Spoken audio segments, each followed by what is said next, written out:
So good morning, everyone. Welcome to day 3 of C.P.R. I want y'all to take a deep breath, close your eyes. Just get comfortable right where you are. Let's just recognize and know that this is a safe space, a sacred space, that this time that we spend today is a time that you have given to yourself to know the spiritual truth about your life, to take your mind and allow it to be exactly what wants to create the most amazing experience of living. I know that whatever needs to come up here today comes up. Whatever needs to be understood is understood. Whatever needs to be released is gone, gone, gone.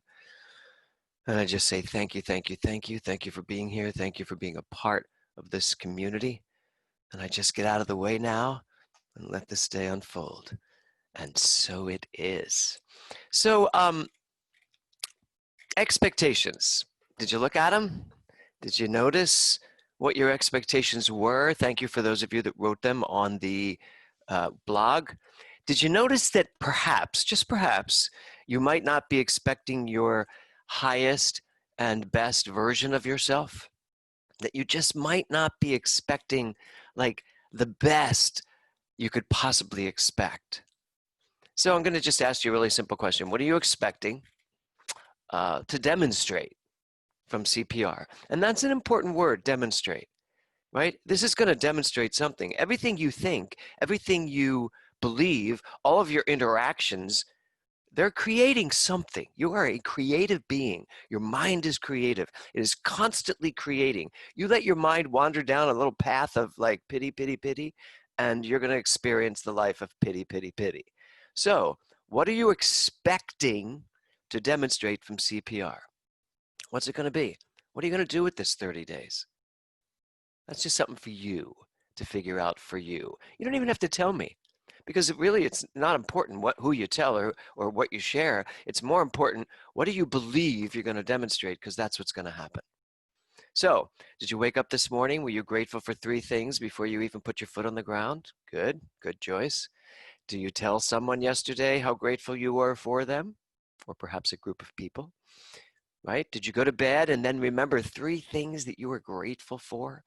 All of these things are important. They are things for you to do. They are, things that we do in C.P.R, but actually it's just to grow your consciousness. So did you look at your table yesterday? That spiritual table we talk about so much. The table, the legs of your table, your health, your prosperity, your relationships, your creative expression. Is any one of your legs wobbly? Because if any one of your legs is wobbly, your prosperity is wobbly. You can be brilliant at money and terrible at relationships and thus don't have such a great life. Or you can be great at relationships and terrible with money and perhaps have a less than perfect life. We want every leg on that table to be solid. And that means your creativity needs to be expressed too. If you know yourself to be this amazing singer and you want to sing through your life, you better be singing, because that's your creative expression. If you know yourself to be a stone cutter, I don't know where that came from, but if you do know yourself to be a stone cutter, then you better be cutting stone. That's what this is all about. Every leg on your table filled up. So I'm going to talk to you about your core beliefs that you wrote out. I wrote them out, gave a list for myself. So let's just talk about them. I'm going to go through them pretty quickly. You'll recognize yours when it comes up, and see what you feel like when you hear it read from someone else. So, I am a finite, fallible human being. There's a core belief that no one wants. I am a finite, fallible human being. No, you're not. You are a divine spiritual being. You are everything that the universe could possibly offer. But put that belief in front of it, now you've just blocked that flow. I have to prove myself by working hard. That's a big one for a lot of people. And there's more of those down here. Someone wrote, I have to hang on to every scrap because it might not be here tomorrow. Are you a hoarder? Are you holding on to things? Are you afraid to let go? Do you have a tight grip on things? Or are you willing to let the flow of prosperity move through you? You know, if you are the river of prosperity, you can't afford to block it. Don't build a dam of fear and expect the water and the prosperity to flow through you. I love someone wrote about a real job, and forever my family used to tell me to get a real job when I was in show business. They'd be like, get a real job. Of course, I was making more than all of them put together, but get a real job. But that's a belief. Maybe you think that what you do isn't real. That's why a lot of people have their day job and then the thing that brings them passion. And, you know, Don Miguel Ruiz will be the first one to tell you, bring the passion and the job together because it's one thing. So forget this idea of a real job. There's no such thing as a real job. Those are called survival jobs. A real job is when you are meeting your passion with that which brings you success and money. I have enough money to be comfortable. And then my question to you would be, is comfortable enough? Is comfortable okay for you? Big money is for other people. And some of you are going to be like, oh my God, I have that one too. Oh, I have that one too. Big money is for other people. Other people make billions of dollars, not me. I'm comfortable in my little townhouse in Westlake Village. You know, whatever that is, whoever, how many of you are in a townhouse in Westlake Village besides Joyce? Um, Money almost always shows up just barely in time. This is a big one. I lived by this one proudly. I would say to people, yeah, I'm completely broke, but you watch. The minute I'm like ready to have to go like destitute, I'll get an amazing job. And then I would. Why? Because I believed it. That's what I believed my life was unfolding as. So that's a big one, and thank you for bringing that up. I have money almost always shows up just barely in time. Money should be there so full, so prosperously sitting in your account that you never have to question what you are about to spend. That's prosperity, by the by. I must please others before I please myself. I have no patience with myself if I can't figure out something quickly. Now, these might not sound like prosperity things, but they are, because you judging yourself stops the flow of prosperity. Every time you say something negative about yourself, I can't do this, I'm not good at that, they're better than I am, I never get the breaks. That was an AEP of my family in Philadelphia. We never get the breaks.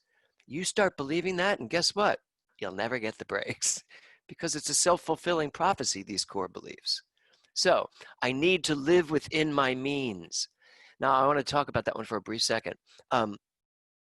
I believe in being responsible with money. Living within your means, the concept of I need to live within my means, you have to ask yourself, who set the parameters for that? Who decided for you that these are the means you have to live with? I remember working with a client once who was telling me that she was on a fixed income, and I just had to say, as Dr. Walker said to me once, who fixed it? Who fixed your income? You did, because you agreed to a fixed income. There isn't enough money to go around. That's an easy one. Yeah, there is. Yeah, there is. I am a visitor to financial prosperity. It is temporary. And then I go home to scarcity.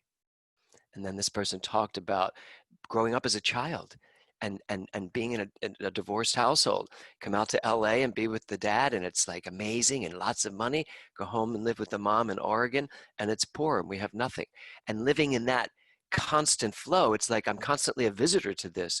But now we're not children anymore, we're adults, and we make our own lives for ourselves. But that idea, I'm a visitor to financial prosperity, it's a big one. The way I do money is that I don't often pay attention to it. I take money for granted. My answer always is, if you're not paying attention to money, money's not paying attention to you. And if you're taking money for granted, money is taking you for granted. It's just how it works. If I don't care about money, money doesn't care about me. Now, I'm not saying I'm going to have to get obsessed about money. That's not the case. When I know who I am, money just flows. It comes in. It expands. That's the way it works. But I'm still responsible with it. I still pay attention to it. Someone wrote, I had no value growing up, so I've developed a core belief of no value. Well, that's a big one, because if you don't value you, you have stopped the flow of prosperity, because you are your biggest flow of prosperity. Your mind That's where prosperity is coming from. Not your job, not the lottery, not all the things that we look at for, I could be rich. No, you are rich. As I said on day one, you are as rich now as you will ever be. And you have to be willing to live from that prosperity. Someone wrote, I let fear hold me back. Money is a struggle. And then I love the person that wrote, I have to work very, very hard for the money. Right out of Flashdance. She works hard for the money, but this person works very, very hard for the money. So stop. You don't have to work hard for the money. You have to work hard in a job that you've chosen as a job that brings you money because you somehow don't understand or believe that prosperity is an inside job. And then someone said, I believe in a right and wrong rather than the truth of there is. And there were a lot of shoulds in this share. So you got to look at that. Do you think there's a right way to make money and a wrong way to make money? That there's a right way to have money and a wrong way? Get rid of the right and wrong. Just know money is, prosperity is. I am, prosperity is. So here's a question for you. How many of you worry? Just raise your hand if you are a worrier. Okay, well, that's good. Some. Okay, it's absolutely useless, does nothing for you, and stops the flow of prosperity. So that's all I'm going to say about worrying. For the rest of this time during this program, stop worrying. If you're worrying, you're just showing a core belief that you don't believe. So as soon as you feel yourself worrying, back it up to the core belief and figure it out. Conscious living requires being responsible for what we uncover, not worrying about it. As Eric Butterworth said, prosperity is taking charge of your mind, not to worry with your mind, but taking charge of your mind to see what you're uncovering and deal with it consciously, honestly. One of my favorite quotes of Emerson is this: principle is not bound by precedent. And I know you all have heard that expression, or most of you, but what it means is you are not bound by your past mistakes. And I want you to hear me say that. You are not bound by your past mistakes. You are not bound by anything that has happened to you financially. If you've had bankruptcy, if you feel that you've had a horrible job managing money, you are not bound by any of it. Principle is not bound by precedent. So don't be afraid to look at your financial situation. Just because you see it doesn't make it real. You're not your debt. You are your answer to your debt. And the spiritual truth about money is it is available. So if it feels elusive to you, it's because you somehow consciously are not equal to it. You have to believe in the availability of money. When I say my good is non-negotiable, that has to be no matter what. My good is non-negotiable even here. Napoleon Hill says,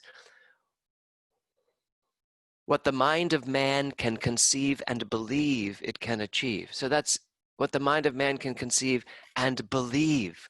And we must believe big. We weren't put here to believe small. If you're going to believe something and that belief is going to create something, why choose a small belief? The mind that thinks small isn't thinking at all. So here's a big thing. Here's a big thought. Money comes from everywhere. How about that? Money comes from everywhere.